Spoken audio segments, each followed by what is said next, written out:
Bonsoir, bonsoir.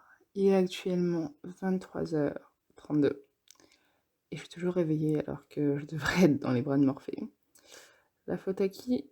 À moi et à cette foutue résistance. Alors je me suis dit, pourquoi ne pas faire un podcast dessus vu que, en tous les cas, je suis réveillée. Alors autant être productive, n'est-ce pas? Je sais pas si ça t'arrive des fois, mais moi, ça m'arrive parfois. D'ailleurs, même trop souvent à mon goût. J'ai l'impression de ne pas atteindre mon plein potentiel ou de ne jamais pouvoir l'atteindre. Et d'après mes conversations avec mon entourage, je ne suis pas la seule, donc c'est plaisant. Mais en même temps, c'est déprimant parce que je me dis, est-ce qu'il n'y a pas de porte de sortie? Mais bon, ça doit faire partie de l'être humain ou d'une caractéristique spéciale à l'humain. Ou peut-être que on est tout simplement super doué à ne rien faire ou à ne pas utiliser nos dons, à ne pas utiliser nos capacités, à ne pas prendre les opportunités qui s'offrent à nous, ou tout simplement on n'arrive pas à les développer au fil du temps, je ne sais pas, mais il y a un truc. Quand on y pense, c'est super facile de gaspiller ton temps et d'être paresseux. Et quand on se demande pourquoi, en général, on remet la faute sur les distractions. Et en soi, c'est vrai, elles sont toujours là, encore et toujours à nous tenter, disons ça comme ça. C'est aussi beaucoup plus facile de terminer la nouvelle série dans les top 10 sur Netflix que de commencer un livre, même si le livre en question fait moins d'une centaine de pages. Mais bon, commander sa nourriture sur Uber ou Deliveroo ou Just Eat ou je ne sais pas quelle application est beaucoup plus facile que d'acheter des ingrédients frais au marché ou dans un supermarché, de les laver, de les couper et enfin de les cuisiner. Ça demande beaucoup plus de temps, beaucoup plus d'implication et ça demande surtout de ne pas résister et de faire les choses qu'on doit faire. Et c'est un peu la même chose avec les relations. Ça nous paraît plus facile d'utiliser des applications de rencontres comme Tinder ou les réseaux sociaux pour créer des relations. Ça paraît plus simple que d'établir un lien face à face. Mais quand on y pense bien, en dehors de ces habitudes-là, qui sont des habitudes quotidiennes et pour la plupart elles nous empêchent de faire ce que nous devrions faire, il y a un autre facteur. Il n'y a pas seulement ces habitudes-là qui nous tirent littéralement vers le bas. L'autre facteur, c'est la résistance. Qu'est-ce que la résistance? La résistance serait une forme de lutte activement passive qui consiste à s'opposer, à faire barrage et à se fermer à une agression ou à ce qui peut être vécu comme tel. Toi comme moi, nous connaissons la plupart des mesures que nous devons mettre en place pour améliorer notre vie ou tout simplement notre situation à l'instant T. Par exemple, si tu es en surpoids, tu sais pertinemment que il faut que tu rééquilibres ton alimentation et que tu intègres une activité physique à ton quotidien et pourtant, c'est pas parce que tu le sais, c'est pas parce qu'on le sait qu'on le fait. Pourquoi? Parce qu'on résiste. On résiste à cette chose, à cette action qui nous est pourtant bénéfique. Bien que ce soit logique, bien que le processus, bien que les règles, si je peux dire ça comme ça, soient simples à comprendre, soient simples à apprendre aussi, la pratique est beaucoup, beaucoup plus difficile à mettre en place. Et là, peut-être que tu te demandes pourquoi?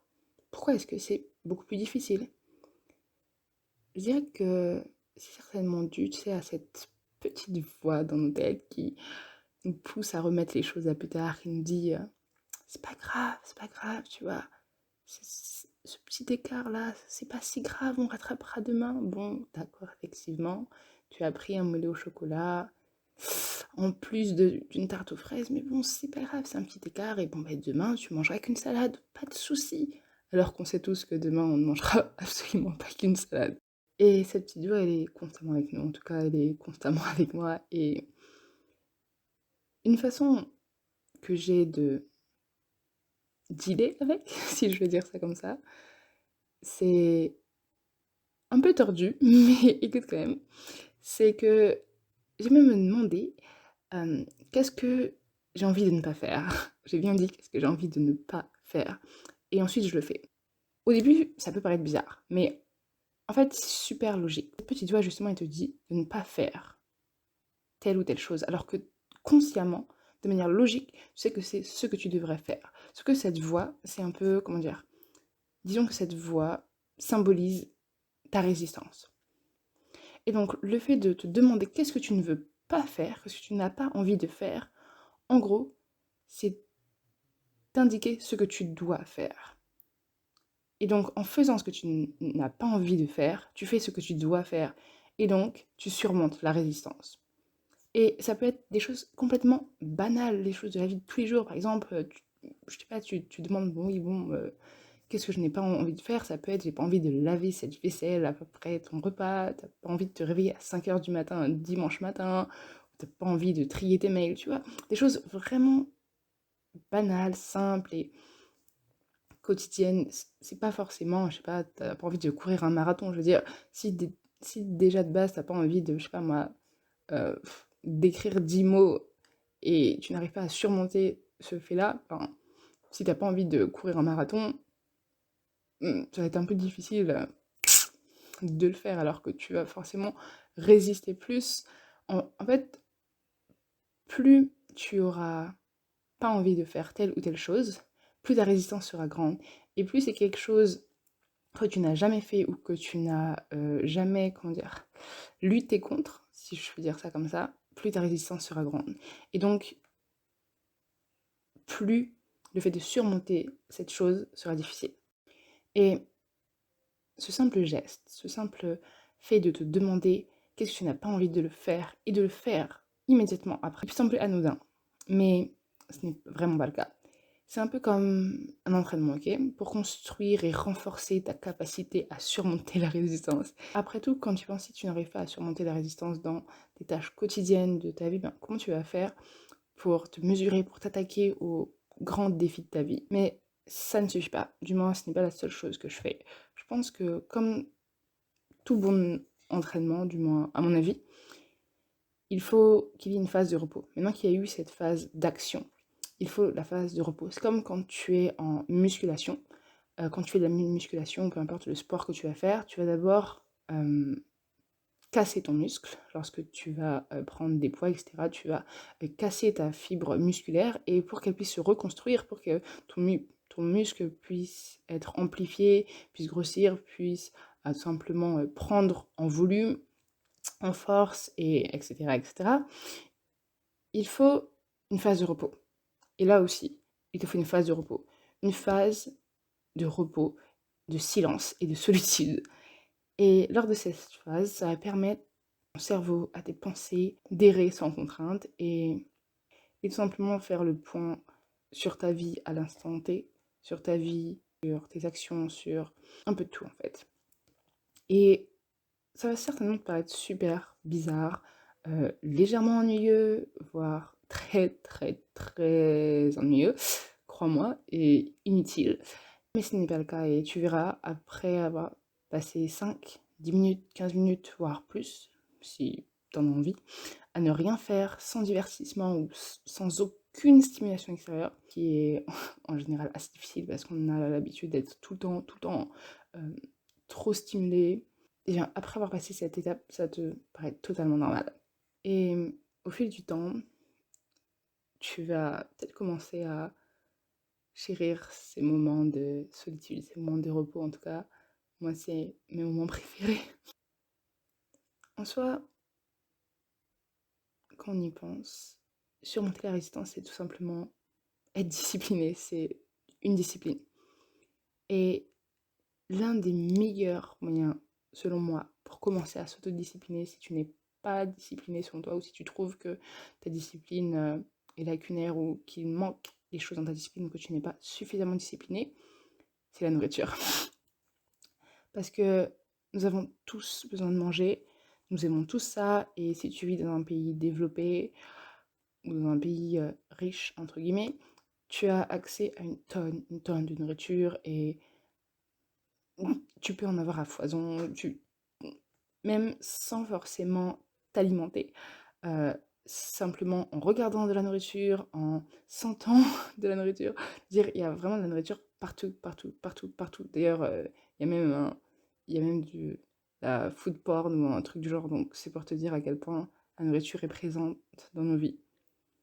Alors, si j'aurais un conseil à te donner, c'est que avant de t'attaquer à quoi que ce soit dans ta vie, pour t'autodiscipliner, commence déjà à réussir à surmonter ce désir de nourriture, ce désir de gratification immédiate à travers le plaisir gustatif.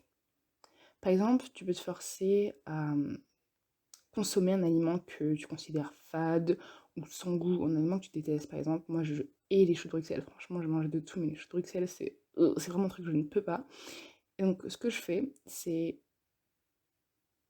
de le regarder droit dans les yeux, même si en soi un chou de Bruxelles n'a pas de Dieu, mais bon, c'est pas grave.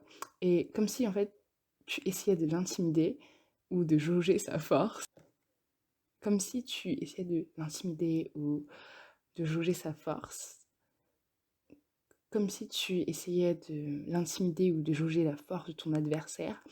Et tu vas essayer, tu vas te convaincre et tu vas savourer sans aucune distraction, je précise, donc sans téléphone, sans télévision, sans ordinateur, sans tablette, sans montre connectée, sans vraiment rien. Tu prends ton chou de Bruxelles et tu vas essayer de le savourer. Et si c'est trop dur, dis-toi juste que c'est bon pour toi, c'est bon pour ta santé, et que, je sais pas, qu'avec un corps sain, un esprit sain, tu seras prêt à affronter les différents défis de la vie, et tout simplement que, ben, il y a pire, franchement, c'est qu'un chou de Bruxelles. Donc, c'est vraiment quelque chose que je te conseillerais de faire pour surmonter ta résistance. Premièrement, de te demander qu'est-ce que tu n'as pas envie de faire, et deuxièmement, de travailler ta discipline, ton autodiscipline, en surmontant ton désir de nourriture. D'ailleurs, je crois que j'ai fait une vidéo dessus, il me semble, ça s'appelle Se discipliner en 24 heures ou quelque chose du genre. Donc, si tu ne l'as pas vu, je t'invite à la voir et à faire surtout l'exercice, parce que regarder c'est bien, mais faire c'est mieux. Et une autre chose que tu peux faire aussi, c'est jeûner. Pas forcément jeûner 24 heures, mais rien que jeûner, je sais pas, si tu prends un petit déjeuner, ben, n'en prends pas. Et rien que de faire ça, c'est surmonter ton désir. Et aussi, il y a plein d'effets bénéfiques sur le jeûne, mais bon, si je commence à parler du jeûne intermittent et des effets bénéfiques tout simplement du jeûne, qu'il soit à l'eau, sec ou que sais-je, je pense qu'on en a pour des heures et je vais littéralement jamais dormir, donc une autre fois. Et une autre chose aussi que j'ai envie de te dire, c'est que je ne sais pas si c'est vrai, parce que je dirais, je sais pas s'il y a déjà eu des études dessus, mais c'est ce que je pense, c'est que lorsqu'on prend conscience qu'on n'a qu'une vie et qu'en soi, ben, la vie est simplement une succession de journées de 24 heures qui s'empilent et qui se succèdent simplement, et qu'un jour nous allons tous mourir, et ben, l'impression qu'on réalise à ce moment-là que le seul moment où on vit vraiment, le seul moment où on peut faire des choses, le seul moment où on existe, la seule journée qu'on a, c'est maintenant. Et que ce sentiment d'urgence nous pousse à agir et à surmonter cette résistance, tout en gardant à l'esprit, bien évidemment, ben, que, que tout changement significatif prenne du temps. Alors, voilà, c'est déjà la fin de ce podcast. N'hésite pas à me dire si tu as apprécié ou pas. Qu'est-ce que tu penses de la résistance, si ça t'arrive ou pas, ou si je suis la seule personne et mon entourage à vivre ça. Si c'était pas clair, franchement, désolée. Je pense que je suis un peu fatiguée, on va dire ça. Et voilà, n'hésite pas à me dire qu'est-ce que c'est la résistance pour toi, comment tu fais pour la surmonter. Et tout simplement, est-ce que tu penses aussi qu'il faille la surmonter ou pas, ou est-ce que tu penses que non, justement, il faudrait se laisser aller et ne pas surmonter cette résistance, et que peut-être que justement elle est là pour notre bien d'une certaine manière, ou non, que tu es complètement à l'opposé de cette idée, que tu penses qu'il faut absolument, absolument la surmonter, et que toute résistance est néfaste, ou est-ce que tu penses que certaines résistances peut peut-être bénéfique, enfin bref, je divague. Et voilà, n'hésite pas à commenter, partager et liker si t'as aimé. Et sur ce, passe à l'action.